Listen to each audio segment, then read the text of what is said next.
Meat Shields, I've got a question. What's the worst thing that could possibly happen on your wedding day? Well, unless you had to fight your in-laws to the death, this girl's probably got you beat. That's right, fam, our girl Grace the Wedding Slayer's back again. And I'm happy to say the sequel is a total banger. But this time she has to play a game of deadly hide and seek against the whole group chat of demon-worshipping rich people. And they're gonna stop at nothing to hunt her down. So I'm here to break down the mistakes made, what you should do, and how to beat the rich people death game in Ready or Not 2.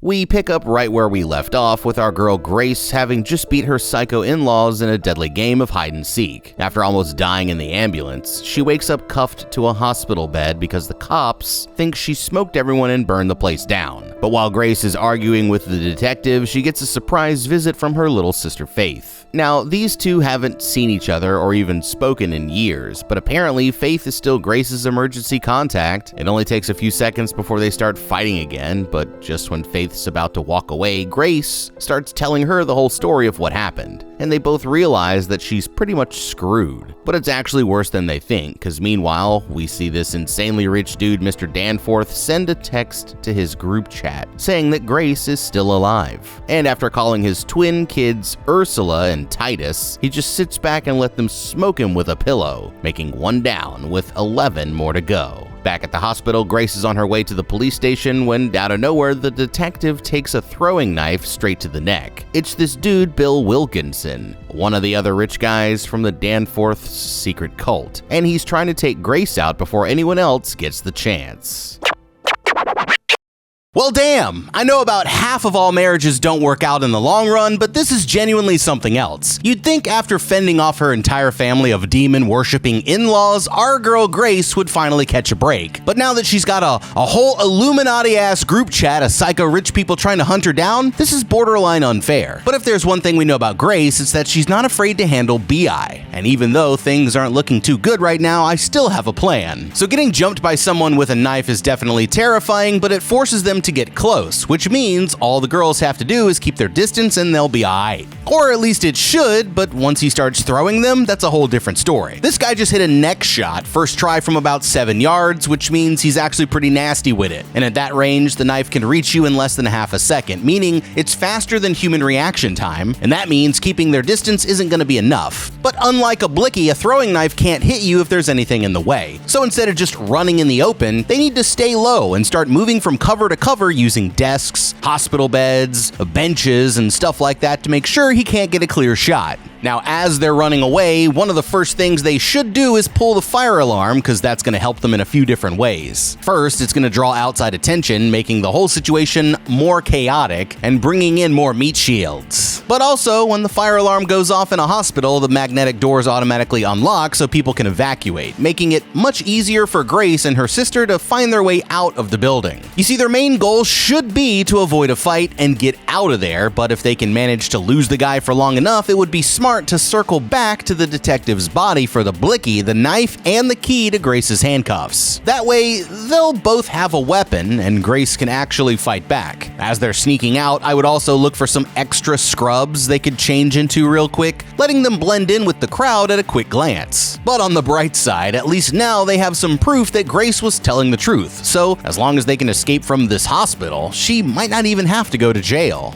Bill whips out another knife and starts hobbling after them as the girls run for the exit, but they can't get out, so they take cover as he starts searching around. Grace decides that they should go for the cop's blicky, only for Bill to pop out and smack it away. And knocking her to the ground, he ends up going for the kill. But that was his biggest mistake, cause suddenly he just explodes into a million pieces, making 3 down with 9 more to go. Getting to her feet, Grace stumbles over and unlocks her cuffs. She doesn't want to fight in the hospital gown, so her only choice is to put on her blood-soaked wedding dress, but just as they're heading for the elevator, the cult's lawyer shows up and throws in a bunch of tear gas, knocking them both out. The next thing the girls know, they wake up and find themselves somewhere on the Danforth's massive country club, surrounded by a bunch of rich freaks all standing in a circle. These are the 5 families of the council, the head members of the cult, and now that everyone's here, the lawyer lawyer shows up to explain the rules. See, when Grace won the game, she actually won a chance to take the cult's high seat, the job that used to belong to Mr. Danforth. That's why Titus and Ursula took him out, because now all the other families get a chance at the seat too. So instead of having the old man compete, now Titus and Ursula both get a shot. So it's double or nothing for our girl Grace. Same game, same rules, with the head of each family trying to hunt her down. And the only way to win is by surviving until dawn. But now it's time for the families to get ready. So with that, Titus grabs a syringe and knocks her out, telling Grace he's coming for her as she falls asleep.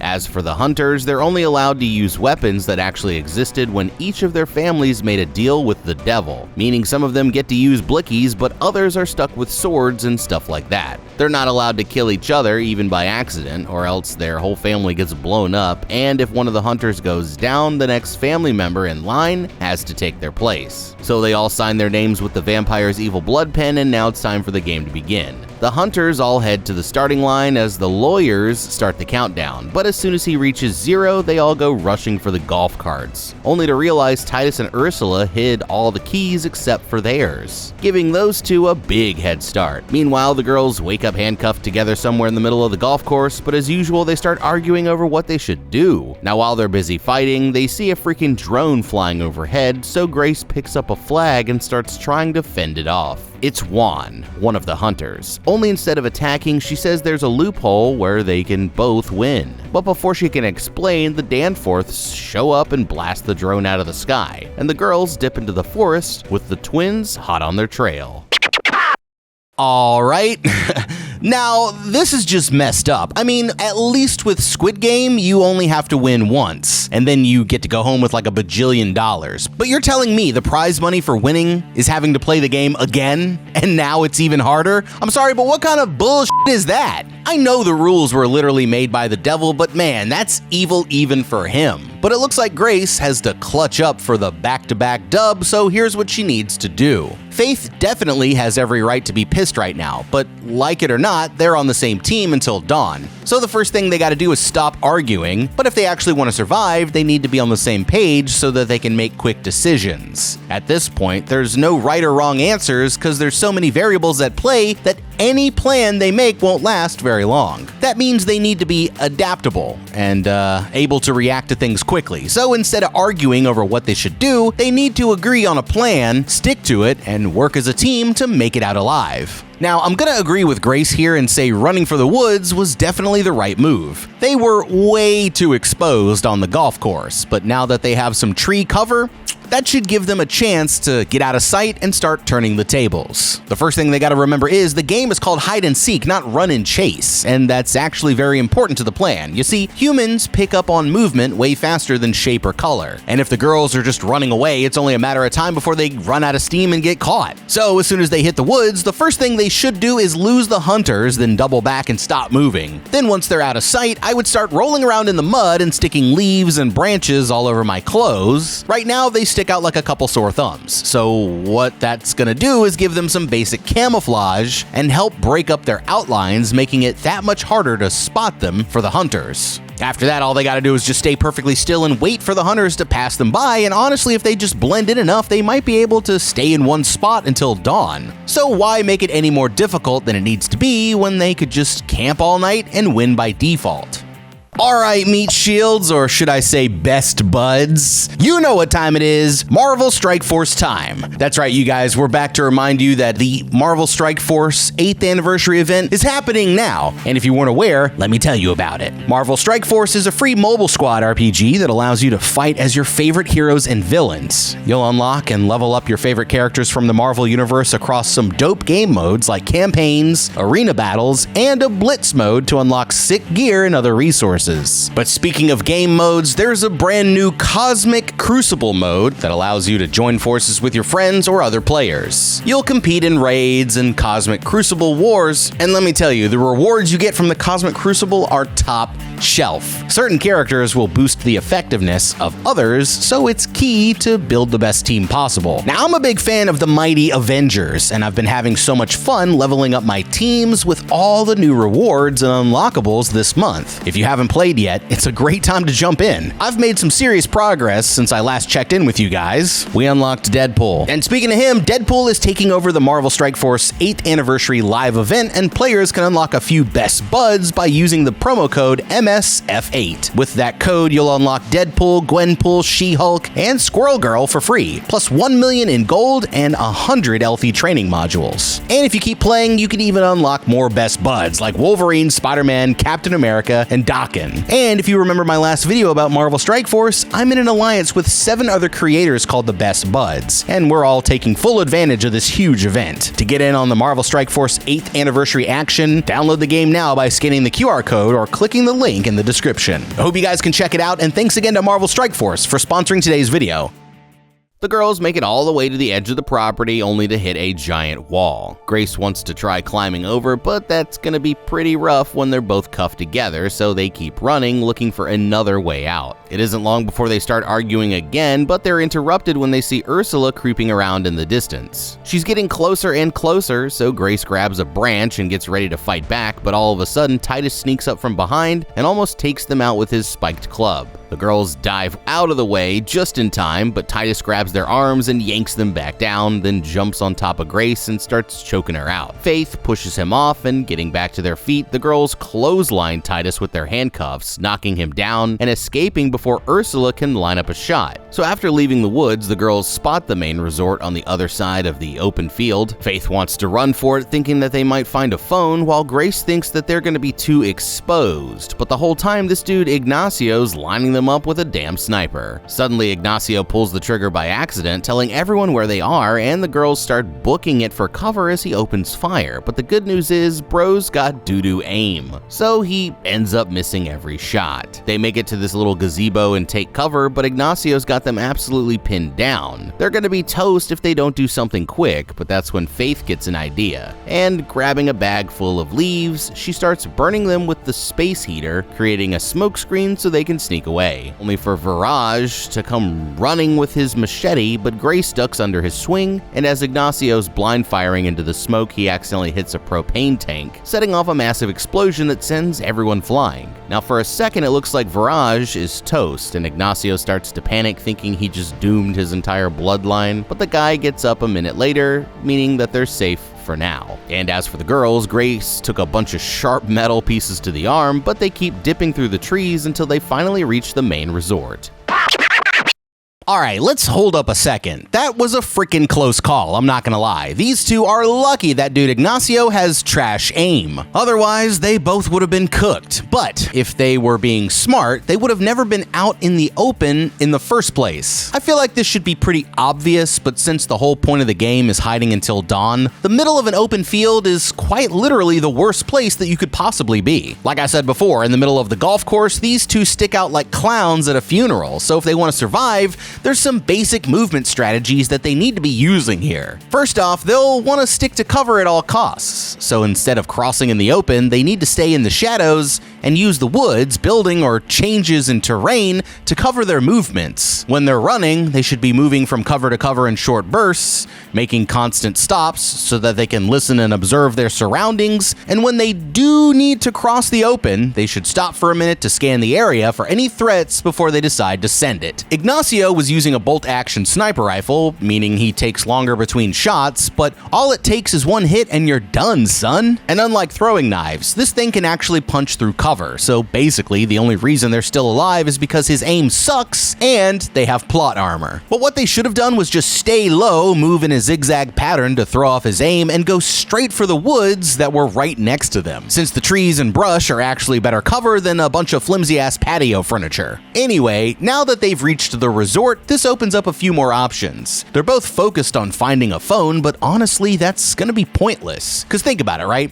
If the phone's even still connected, there's no way that the Danforths are just gonna let them call for help. They absolutely have those calls blocked for this exact reason, so looking for a phone was just a waste of time. Instead, the first thing I would do is pick up a weapon, that way they can actually defend themselves, besides Ignacio, whose aim is trash anyway, and Ursula, who only has a one-shot flintlock. Everybody else is using hand-to-hand weapons. So if they can get their hands on some hammers, an axe, a machete, like anything like that, then they'll be in good shape. They'll need a first aid kit to clean up Grace's wounds, and some bolt cutters, a welding torch, or something like that to break these cuffs. But also, I'd look around for some extra uniforms they could change into. That way, they don't stick out as bad. Now, once they've covered their bases, this might be a good time to take out this dude Viraj. He's already weak from the explosion, and his brother Madow's a total dumbass. So if they get rid of Viraj, that should make this a lot easier. If I were the girls, I would lure Viraj into a tight space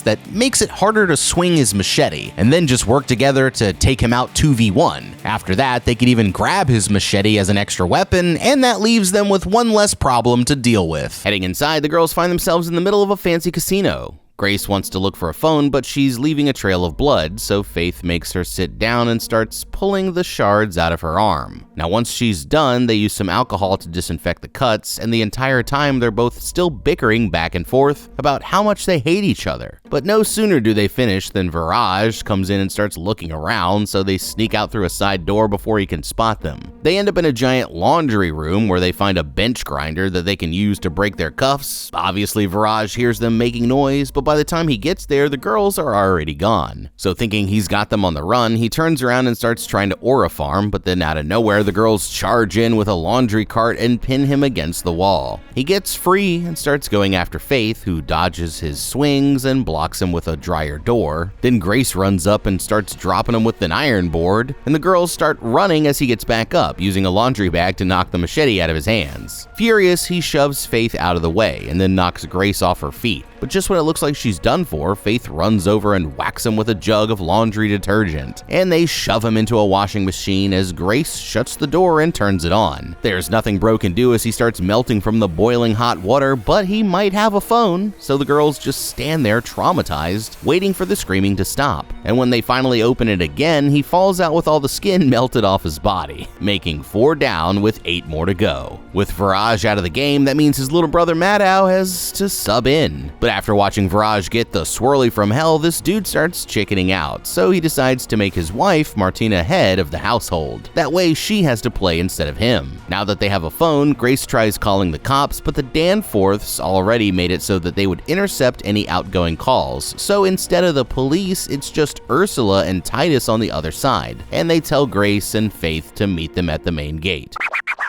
Yeah, nice try by these modern-day versions of the Lannisters here, but anybody with the slightest amount of common sense could tell this is obviously a trap. Now, I will give these two Nepo babies some credit. This could have been a good idea if they weren't so out of touch, but you can tell they've been hella sheltered their entire lives, because no 911 operator would actually respond like this. For one, real 911 operators are trained to stay on the line for as long as possible. They don't just go, "What's the address? Okay, good luck," and hang up like Ursula did here.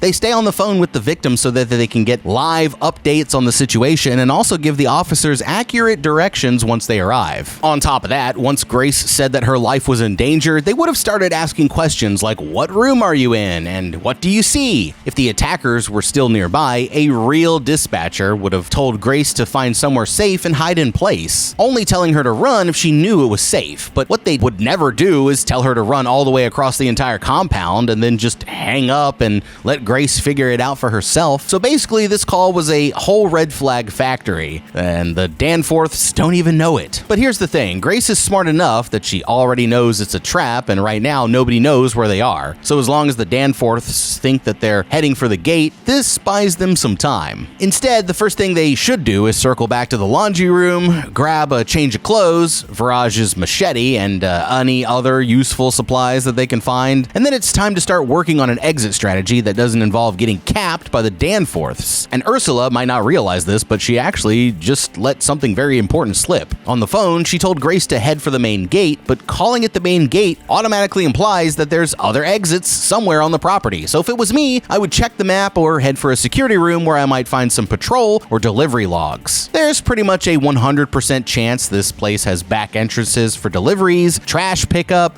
all the usual behind the scenes stuff. So if they can narrow down a couple locations where they think there might be an exit, that could be their ticket off the property. But with that being said, going for the main gate could still be an option if all else fails, because as we're about to see, the SUVs the guests arrived in are still parked somewhere at the lodge. So instead of going for the gate on foot, the girls could sneak back to the lodge, find the keys, and then use one of the trucks to just ram the gate and drive out. And once they're off the property, surviving until dawn should be a piece of cake. The girls head back to the casino, only to get ambushed by Juan. But instead of attacking, she says that she wants to offer Grace a deal. You see, according to her lawyers, if Grace marries into one of the families, the game ends and they all survive, with that family taking over as the new leaders. So the woman wants Grace to marry her son, Cheng Fu, saying he's not really that bad and they don't even have to live together. The only catch is that means Grace would have to be part of the cult too, meaning she'd basically be selling her soul. Well, Faith thinks that it sounds like a great idea, but Grace ain't going for it. And just then Ignacio shows up and starts blasting. He misses his shot, of course, so Juan grabs her katana and jumps in front of Grace, knowing Ignacio is toast if she gets hit by accident, and then starts telling Grace to say yes, or else she'll have to kill her. But Ignacio charges in, Faith grabs a bunch of poker chips and throws them in Juan's face, giving Grace a chance to get up, spin her around, and use Juan's own arm to stab Ignacio straight through the neck. The man falls down dead on the table, but that means Juan just broke the rules, so all of a sudden she explodes into a million bloody pieces. And back at the clubhouse, the same thing happens to her son, making 7 down with 5 more to go. Now with 2 more body hunters down, Grace goes straight for Ignacio's sniper, but it's out of ammo. Searching his body, she finds a lighter in his pocket, and Faith grabs the katana as they head out.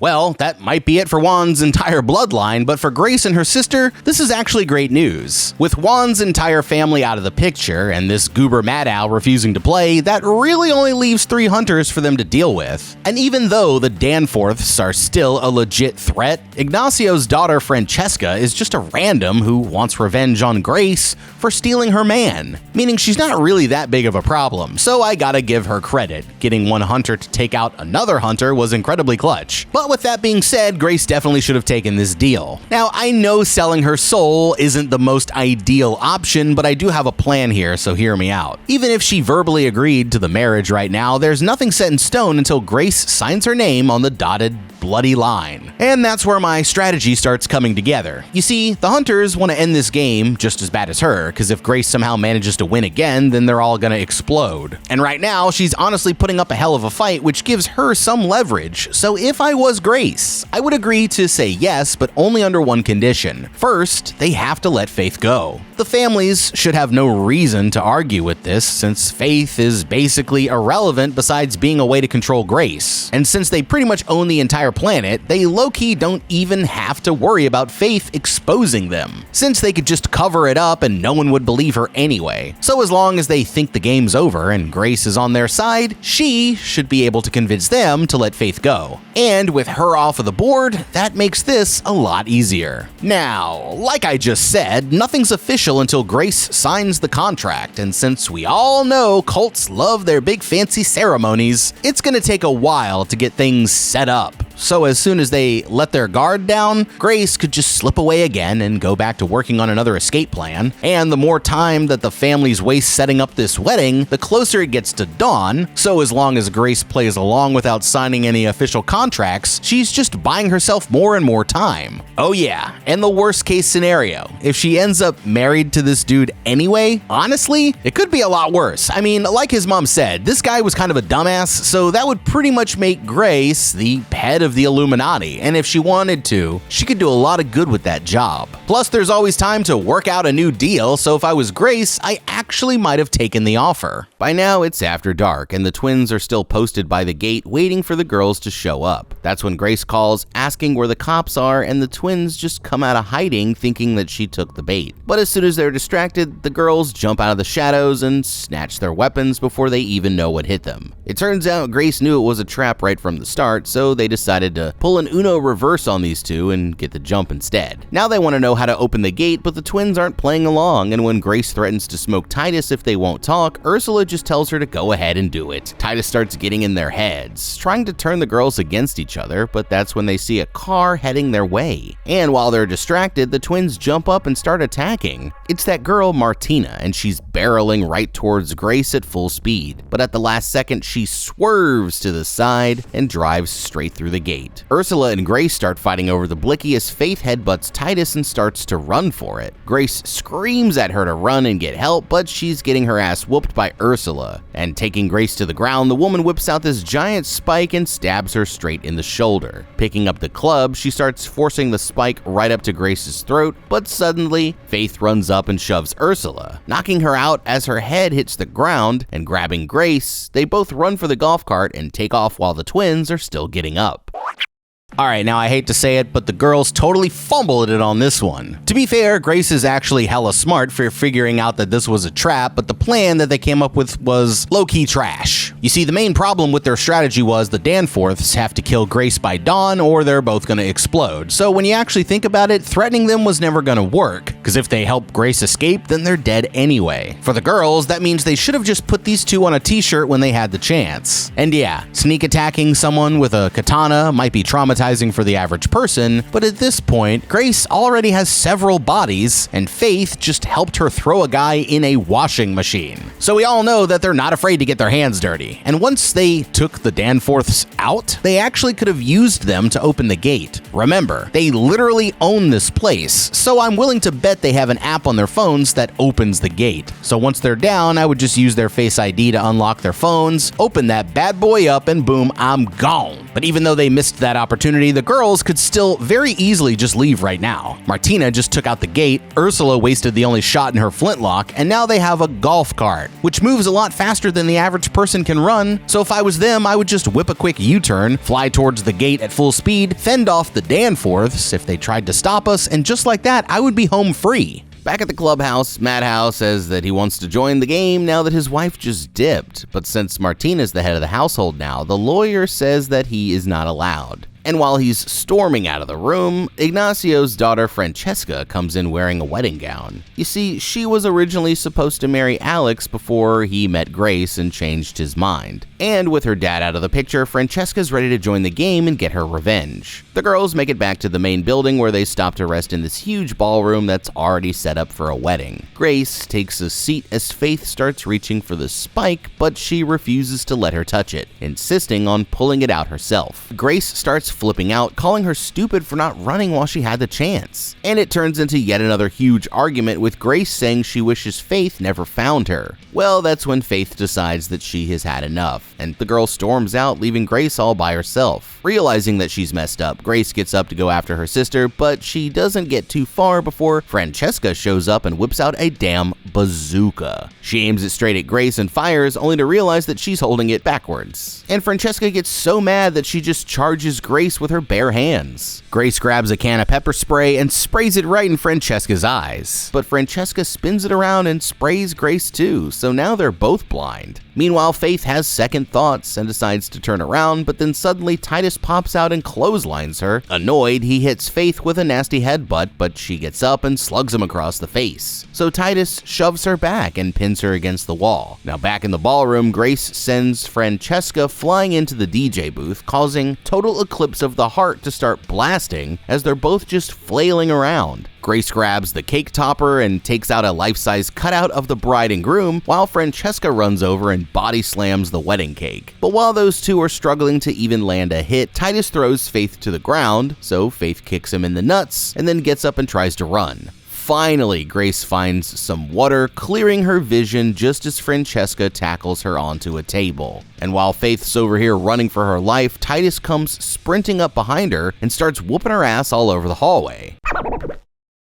Now see, this is why you always gotta watch out for that plot-mandated sister breakup. And now it looks like they both gotta clutch this 1v1 to survive the night. Starting with Grace first. Her fight's gonna be a lot easier, and the way it started tells us everything that we need to know. And if she actually knew how to use it, Grace would have been history. But Francesca's so blinded by rage, she didn't even realize that she was holding it backwards. That means she's fighting with her emotions, which is gonna make her sloppy. So she'll probably be charging straight in and not playing any defense. And in that case, Grace just needs to go on the defensive, letting Francesca burn all her energy and rage baiting her until she gets a chance for an easy takedown. As for Faith, her situation is a lot more complicated. She's going up against a bigger, stronger, and faster opponent, which makes using strategy even more important. She clearly wasn't going to be able to outrun Titus here, but kicking him in the nuts created a great opportunity. After that, he was obviously going to be charging straight at her at full speed, so instead of trying to run away, Faith should have grabbed a fire extinguisher and then just clobbered him with it as he ran by, using his own momentum to knock him out. Then they'd be one step closer to making it out alive. Francesca grabs Grace by her hair and starts dragging her across the dance floor. But just as she's about to clobber Grace with a mic stand, our girl gets up and tackles her straight into the drum set, then grabs the keyboard and knocks Francesca out. Things aren't looking so good for Faith though, and Titus is just about to kill her when Ursula comes in and stops him. She says that Faith's more good to them alive than dead because they can still use her as leverage against Grace. So that's exactly what they decide to do. Back outside, Grace is just getting to the front gate when she hears Titus calling over the intercom. He says they've got Faith and threatens to smoke her if Grace doesn't play along, giving her 10 minutes to come to the lobby and surrender, or else. Well, as she's standing there wondering what to do, Grace spots a safe full of blickies in the guard shack. Prying it open, she picks up a shotty with a bunch of shells, and on the cameras, she spots the workers taking Faith to the lodge. So she zooms over there only to find Francesca posted up with another bazooka, but Grace just triple taps her with the boomstick before she even knows what happened, making 8 down with only 4 more to go. The other family members start panicking as Grace barges in and sticks the shotty right in Madhouse's face, but the guy says that he's not playing and runs for his life. She hears Faith calling from somewhere in the building, breaking down a locked door only to find the Danforth's cousin Kip, when suddenly Francesca's little brother Felipe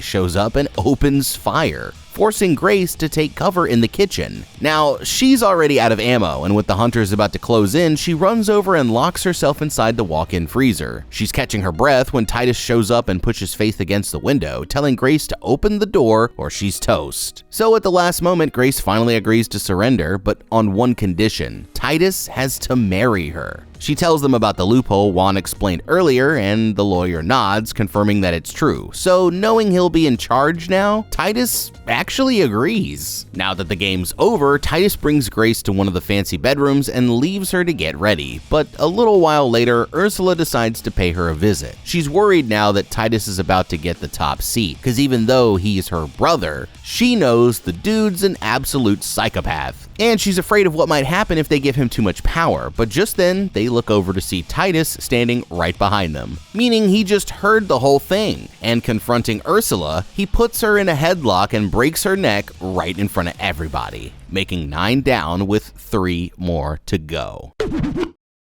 I guess this sibling rivalry wasn't so friendly after all. Well, it's pretty hard to feel bad for the lady who just tried to kill Grace with her bare hands, so I hate to break it to you, Ursula, but you done f***ed up. Like, I know you and Titus were kind of born into it or whatever, but at this point I think that we can all agree that anyone who took this deal with LaBelle is a total dumbass. I mean, you're telling me there's multiple different situations where I have to either win a fight to the death or f***ing explode? Yeah, I'm definitely good on that, Chief. And for someone who built her whole fortune off scheming behind people's backs, you'd think that she would have been smart enough to look behind her before she started plotting against her own psycho brother. But hey, here we are. Well, on the bright side, at least now Grace has one less crazy in-law to deal with, but as for you, Ursula, you done f***ed up. Sometime later, the servants come to get Grace for the ceremony, leading her down through these creepy tunnels somewhere deep under the lodge. The whole room goes silent as Grace enters the chamber dressed in a black wedding gown, and as she reaches the platform, Faith tries one more time to talk her out of it. but Grace just gives her a little nod like she's got something else planned, and the lawyer starts the ceremony as soon as Grace takes her spot. Moving behind the altar, he takes this freaky little black skull and sticks it on his head. While in front of them, the symbol on the ground opens up, revealing a sacrifice pit full of years worth of blood and guts. The lawyer calls Titus to come up, who lets some of his blood drip into a bowl down on the altar. Then he makes Grace do the same thing, and mixing the blood together, he says that it's time for the couple to say their vows.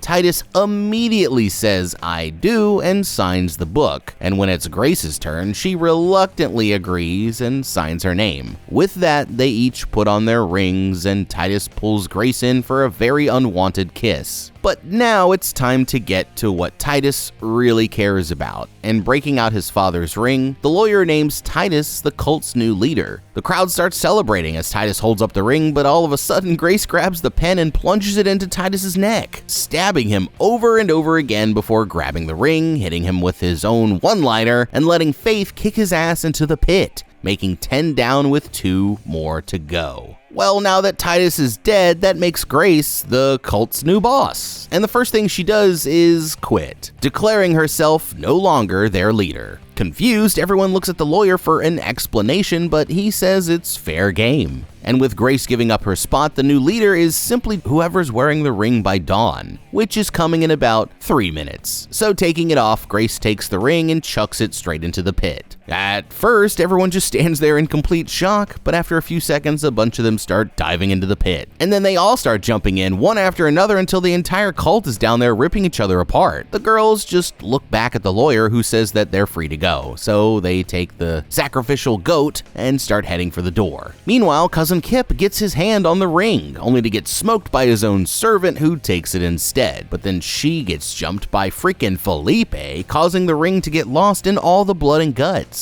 And while they're all still fighting to the death, dawn finally arrives. Suddenly, a huge geyser of blood sprays out of the pit as everyone in the cult explodes all at the same time. Well, almost everyone. But then that dude Mad Hal pops out of his hiding spot thinking he survived because he took back his oath. But right as he gets to the girls, this dude explodes as well, showering Grace and Faith in yet another stranger's blood. And since the same thing probably happened to his wife Martina, that makes 12 down with no more to go. The only one who survived was the lawyer, and as they look back at the altar, Mr. LaBelle suddenly appears, then vanishes, but at this point the girls are too exhausted to even give a shit.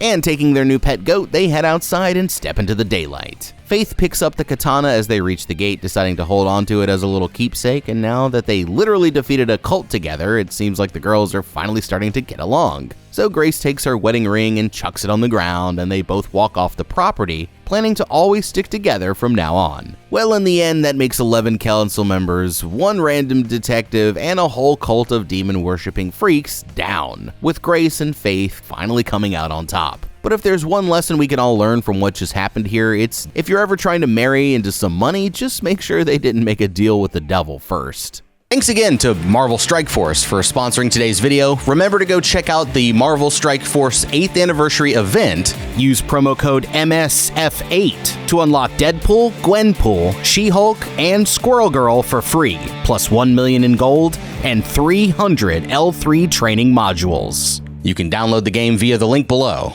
Ready or Not 2. Gas. And compared to the first one, I think I like this one a little bit better. And you know what? I do want to see what they're up to in the third one if they choose to make one. As always, you guys got to let me know if you would have done anything differently in the comments below. Don't forget to leave a like and subscribe and check out that How to Beat playlist for more videos just like this one. I'm Ben. We'll see you in the next video and have a damn good day.